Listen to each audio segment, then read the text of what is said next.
सर्वेभ्यः नमो नमः। आज का हमारा विषय है लघुत्रयी। जैसे कि हमने बृहदत्रयी किया था, जिसकी एक ट्रिक भी हमने बनाई थी। वो ट्रिक थी बृहदत्रयी के लिए किशन।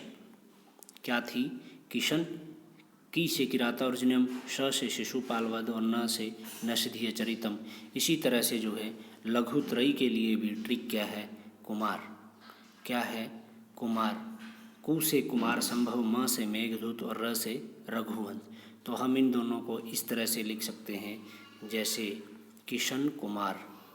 किशन कुमार। किशन जो है वो बृहद है, ठीक है, मेन नाम है। और कुमार तो हम बाद में कुछ भी लगा सकते हैं, तो जैसे कि सिंह लगा सकते हैं, कुमार लगा सकते हैं। तो मेनली क्या हुआ? किशन। बड़ा क्या हुआ? किशन है। और लघु क्या है? वो कुमार है। इस तरह से हम इसको याद रखेंगे।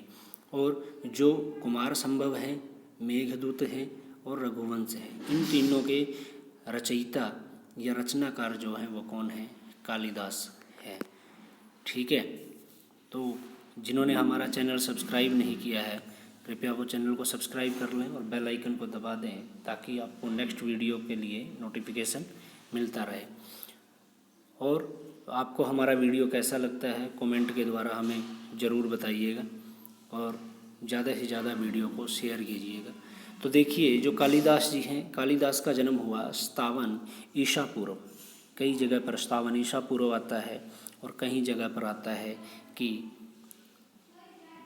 प्रथम ईसा पूर्व से तृतीय ईसा पूर्व के मध्य, ऐसा भी जो है हमें कहीं जगह पर मिलता है। इसके बाद है जो इनका बचपन का नाम है, क्या था? बंदरू कहते हैं, कालीचरण भी कहते हैं। ठीक है। बंदरू क्यों कहते हैं? क्योंकि ये बहुत बचपन में कालिदास जी बहुत ही चंचल होते थे, इसलिए इनको बंदरू की जो है उपनाम दे दिया गया। उसके बाद जो है कालीचरण। कालीचरण इसलिए कहा गया क्योंकि ये काली माता जी के चरणों में पड़े रहते थे, उनकी सेवा में लगे रहते थे। कालिदास को जो है उपमा दी गई है। एक तो दी गई है उपमा कालिदास, क्योंकि कालिदास को जो है उपमा अलंकार बहुत प्रिय था। और दीपशिखा जो है ये इंदुमती के द्वारा जो है इनको उपाधि दी गई थी। जो कालिदास हैं उनका विवाह जो है वो विद्योत्मा के साथ हुआ, और विद्योत्मा जो है वो बहुत ही विद्वती थी, बहुत ही विदुषी थी। इनके संबंध में जो है एक ये भी मिलता है, जैसे कि विद्योत्मा से को कोई भी नहीं हरा सकता था। और जब जो पुरुष जाति है वो हारने के बाद यही सोचती थी कि इस विदुषी का विवाह जो है किसी हम जो बिल्कुल ही मतलब जिसमें बुद्धिहीन होगा, जो उसके साथ हम इसका विवाह करवाएंगे।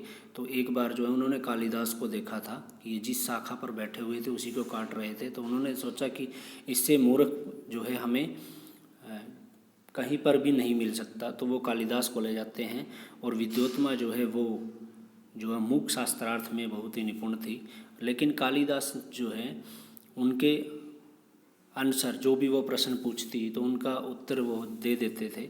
लेकिन वो तो अपने दिमाग से आंसर देते थे ऊट पटांग, लेकिन वो जो है सटीक बैठता था। ठीक है। जैसे एक बार जो है विद्योत्मा ने, जब दोनों में जो है शास्त्रार्थ चल रहा था, तो विद्योत्मा ने एक क्वेश्चन पूछा था, मतलब कि ऐसे मूक भाषा में उन्होंने जो है हाथ दिखाया, खुला हाथ।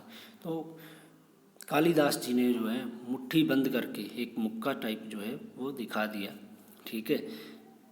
तो जैसे कि विद्योत्मा ने कहा था कि इस संसार में 5 तत्व हैं, और उन्होंने कहा कि 5 तत्वों से ही मिलकर उनको इकट्ठा करने से ही जो है मानव शरीर की जो है उत्पत्ति होती है। इस तरह का जो है प्रसंग हमें कहीं जगह सुनने को मिलता है। इसके बाद जो है कालिदास जी जो हैं वो राजा विक्रमादित्य के नवरत्नों में से एक थे। ठीक है। विक्रमादित्य के नवरत्नों में से एक थे। देखिए इनकी रचनाएं कितनी हैं? इनकी रचनाएं 7 रचनाएं हैं।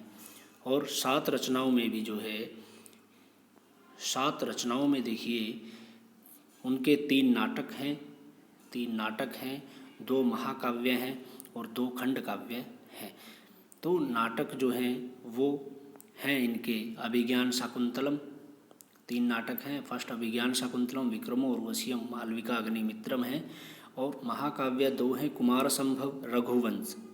ठीक है। और खंड काव्य जो है मेघदूत और ऋतु संहार है। इस तरह से है। और इसके बाद जो है हमने आपको पहले बताया था कि जो एक ट्रिक बनाई थी कुमार से ही फर्स्ट का कुमार संभव भी बनता है, और कुमार से एक एक वर्ण लेकर के स्टार्टिंग का हमने जो एक ट्रिक भी बनाई है, जो ट्रिक क्या है, कुमार। ठीक है, इसके बाद देखिए कुमार संभव के रचयिता भी कौन है, कालिदास जी हैं। तो कुमार संभव में क्या बताया गया है, कुमार संभव में बताया गया कि शिव व पार्वती के पुत्र कार्तिकेय की जन्म की कथा है।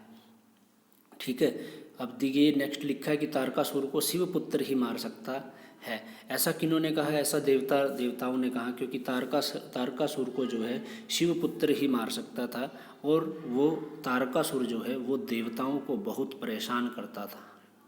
ठीक है, इसलिए जो है देवताओं को परेशान करता था, इसीलिए देवताओं ने शिव और पार्वती का विवाह करवा दिया।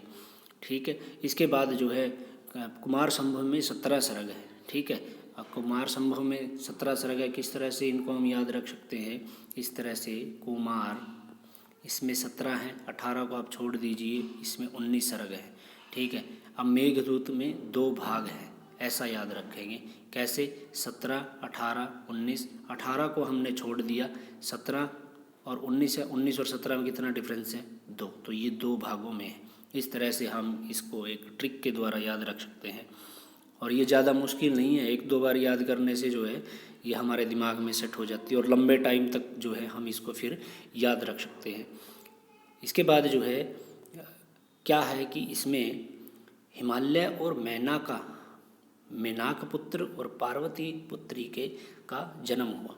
ठीक है, हिमालय और मेनाका पुत्र का क्या नाम था इन दोनों के, मेनाक पुत्र, और पुत्री कौन थी, पार्वती पुत्री थी, हिमालय और मेनाक। ठीक है, इसके बाद है मेघदूतम किसकी है, वो भी कालिदास की है। इसमें 2 भाग हैं, पूर्व मेघ, उत्तर मेघ। अब पूर्व मेघ में जो है कितने श्लोक हैं, 63 श्लोक हैं। उत्तर मेघ में 52 है, 52 है। टोटल कितने हुए, 115। तो कई बार ये क्वेश्चन आता है कि पूर्व मेघ में कितने श्लोक हैं, 63 श्लोक हैं, और उत्तर मेघ में कितने हैं, 52 हैं। ठीक है, इसके बाद है कि इसके नायक कौन है, इसके नायक हैं यक्ष, और यक्ष का नाम क्या है, हेममाली। ये क्वेश्चन है, हर एक लाइन में एक क्वेश्चन है, इनको अच्छी तरह से जो है आप समझ करके याद रख सकते हो। सेकेंड नायिका कौन है इसकी, मेघदूतम की विशालाक्षी है। ठीक है, इसके बाद जो है यक्ष को शाप मिलता है, यक्ष को शाप मिलता है, कौन देता है, कुबेर जी देते हैं। यक्ष जो है राजा है कहाँ का, अलकापुरी। ठीक है, अब यक्ष अलकापुरी में रामगिरी पर्वत पर निवास करता था, अलकापुरी में रामगिरी पर्वत पर निवास करता था, और यक्ष का घर कुबेर के घर की कहाँ था, उत्तर दिशा में था, और यक्ष के घर पर जो है शंख और पद्म के चित्र बने हुए थे। मेघदूत के मंगलाचरण में जो है वो आषाढ़ मास का वर्णन है। ठीक है, इसके बाद जो है यक्ष ने मेघ को अपना दूत बनाया, जब वो है रामगिरी पर्वत पर रह रहा था, जब उनको 12 महीने का जो है अपनी पत्नी से जो है 12 महीने के लिए दूर रहना होता है। तो जब 8 माह तो व्यतीत हो जाते हैं, जब 4 माह रह जाते हैं तो उसे अपनी पत्नी की याद आती है, तो वो एक मेघ के द्वारा जो है अपना संदेश भेजता है, और इसी के कारण ही जो है इस महाकाव्य का नाम मेघदूतम पड़ा है। ठीक है, मेघ को अपना क्या बनाया, दूत बनाया। और इस मेघदूतम में उज्जैनी के महाकाल मंदिर की आरती का वर्णन है, और मेघदूत में कौन सा छंद है, मंदाक्रांता छंद है, मंदाक्रांता। विप्रलंब श्रृंगार है, क्योंकि वो वियोग हो गया था, दोनों दूर दूर रहते थे, तो विप्रलंब श्रृंगार है। और म से मेघदूतम, और म से ही मंदाक्रांता छंद है। ठीक है, मेघदूत पर जो है संजीवनी टीका मिलती है, किसकी, मल्लीनाथ जी की मिलती है। तो ये जो है मेघदूत का हमने आपको जो है सामान्य सा परिचय दिया। इसकी डिटेल के लिए आपको अलग से एक वीडियो प्रोवाइड करवाया जाएगा, जिसमें कंप्लीट स्टोरी और जो है इसके क्वेश्चन आंसर किस तरह से आ सकते हैं, उन सभी को जो है हम उसमें डिस्कस करेंगे। इसके बाद जो है रघुवंश, इसके बाद जो है रघुवंश है। रघुवंश महाकाव्य भी जो है वो किसका है, कालिदास का है। और इसके मंगलाचरण में शिव पार्वती की स्तुति की गई है। इस तरह से हम इनको याद रखेंगे कि रघुवंश में किसकी स्तुति की गई है, शिव व पार्वती की स्तुति की गई है। इसमें 19 सर्ग हैं और 1569 जो हैं वो श्लोक हैं। अब रघुवंश के नायक कौन है, नायक दिलीप हैं और नायिका सुदक्षिणा है।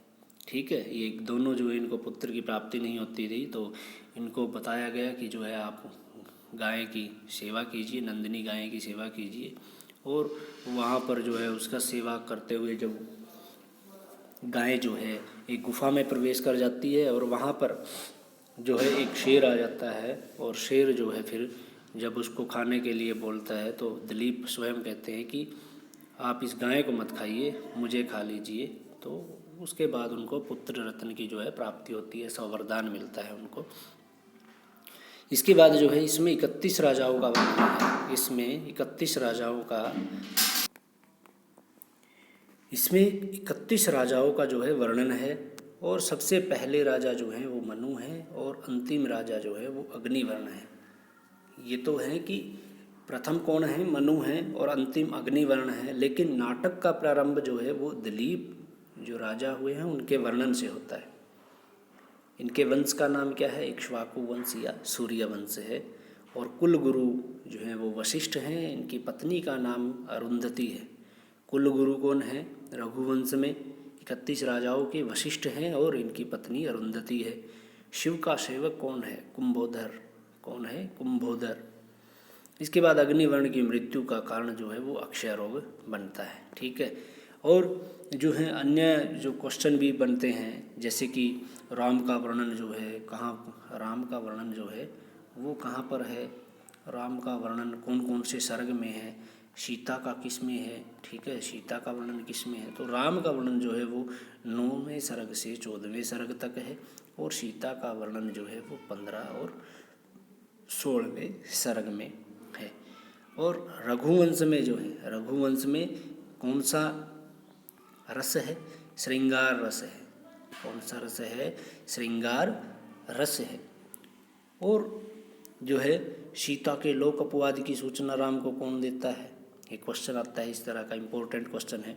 सीता के लोक अपवाद की सूचना, सीता के लोकापवाद की सूचना जो है वो कौन देता है, वो देता है दुर्मुख। ठीक है, दुर्मुख कौन है, ये दुर्मुख नामक राक्षस है। ठीक है, दुर्मुख नामक राक्षस जो है वो सूचना देता है। और कामधेनु जो गाय है उसकी पुत्री का नाम क्या था, नंदिनी। ठीक है, नंदिनी गाय की सेवा वो कर रहे थे ना, तो किसकी पुत्री थी नंदिनी, कामधेनु गाय की। तो इस तरह से जो है हमने लघुत्रयी को पढ़ा, और जो है लघुत्रयी के हमने तीनों महाकाव्यों का जो है सामान्य सा उल्लेख किया, वर्णन किया। तो इस तरह से हमें आशा है कि आपको हमारा जो ये वीडियो है अच्छा लगा होगा, और हमारे चैनल को जो है सब्सक्राइब कर लीजिए, वीडियो को ज़्यादा से ज़्यादा शेयर कीजिए, और हमें कमेंट दीजिए कि आपको हमारा वीडियो कैसा लग रहा है। और अगर वीडियो बनाते टाइम अगर हमारे से कोई गलती, किसी तरह की त्रुटि हुई है तो क्षमा कीजिएगा। धन्यवाद।